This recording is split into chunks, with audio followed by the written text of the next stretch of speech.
एक राजा था। उसकी दो रानियां थी। बड़ी रानी की संतान नहीं थी। छोटी रानी के पुत्र था। राजा छोटी रानी और राजकुमार को बहुत प्यार करता था। बड़ी रानी छोटी रानी से ईर्ष्या करने लगी। बड़ी रानी राजकुमार के प्राण हर लेना चाहती थी। एक दिन राजकुमार खेलता खेलता बड़ी रानी की चौक में चला गया। बड़ी रानी ने राजकुमार के गले में एक काला सांप डाल दिया। छोटी रानी दशा माता का व्रत करती थी। राजकुमार दशा माता का ही दिया हुआ था।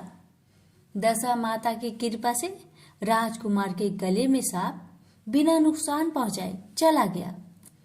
दूसरे दिन बड़ी रानी ने लड्डुओं में जहर मिलाकर राजकुमार को खाने के लिए दिए।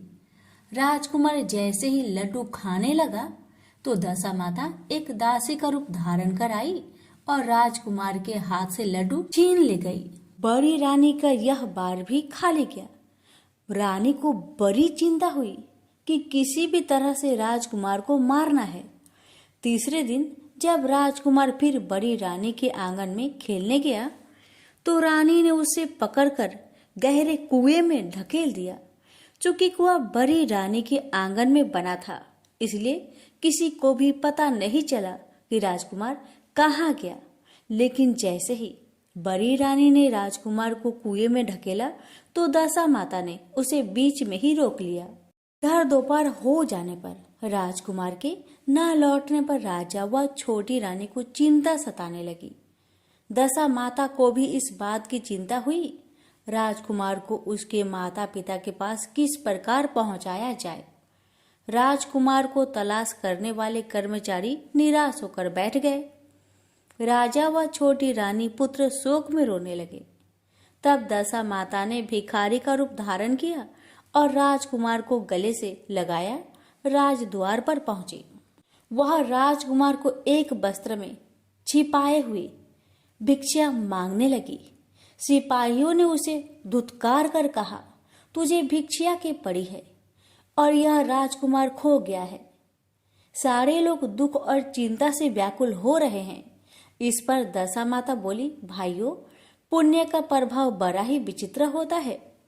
यदि मुझे भिक्षा मिल जाए तो संभव हो कि खोया हुआ राजकुमार तुम लोगों को मिल जाए। यह कहकर वह देहरी पर पैर रखने लगी। सिपाहियों ने उन्हें आगे बढ़ने से रोका। उसी समय दशा माता ने बालक का पैर वस्त्र से बाहर कर दिया। सिपाहियों ने समझा कि कुंवर उसके हाथ में है, इसलिए उसे अंदर जाने दिया। दशा माता कुंवर को लिए हुए भीतर चली गई। उसने राजकुमार को चौक में छोड़ दिया और वापस चली गई। परंतु रानी ने दशा माता रूपी भिखारिन को देख लिया था। उसने कहा कि खड़ी रहो, और कौन हो तुम? तुमने 3 दिन मेरे बेटे को छिपा कर रखा था।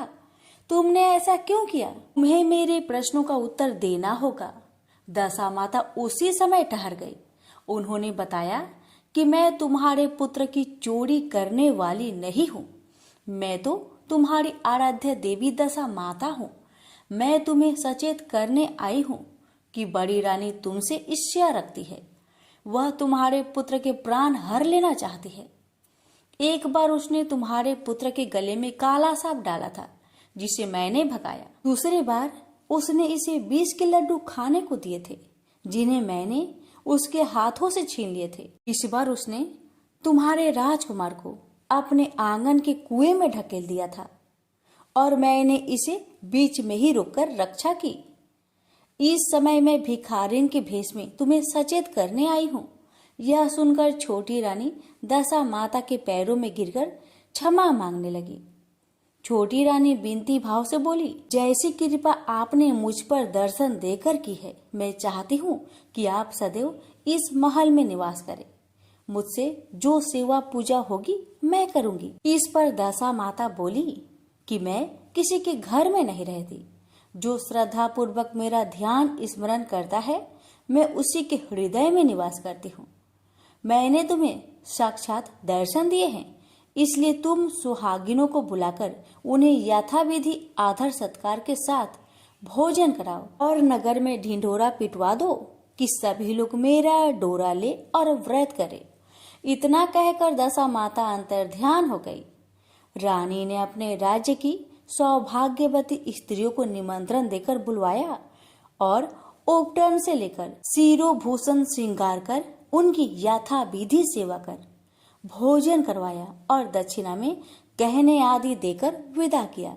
रानी ने अपने राज्यों में ढिंडोरा पिटवा दिया कि अब से सब लोग दशा माता का डोरा लिया करे। प्रेम से बोलिए दशा माता की जय।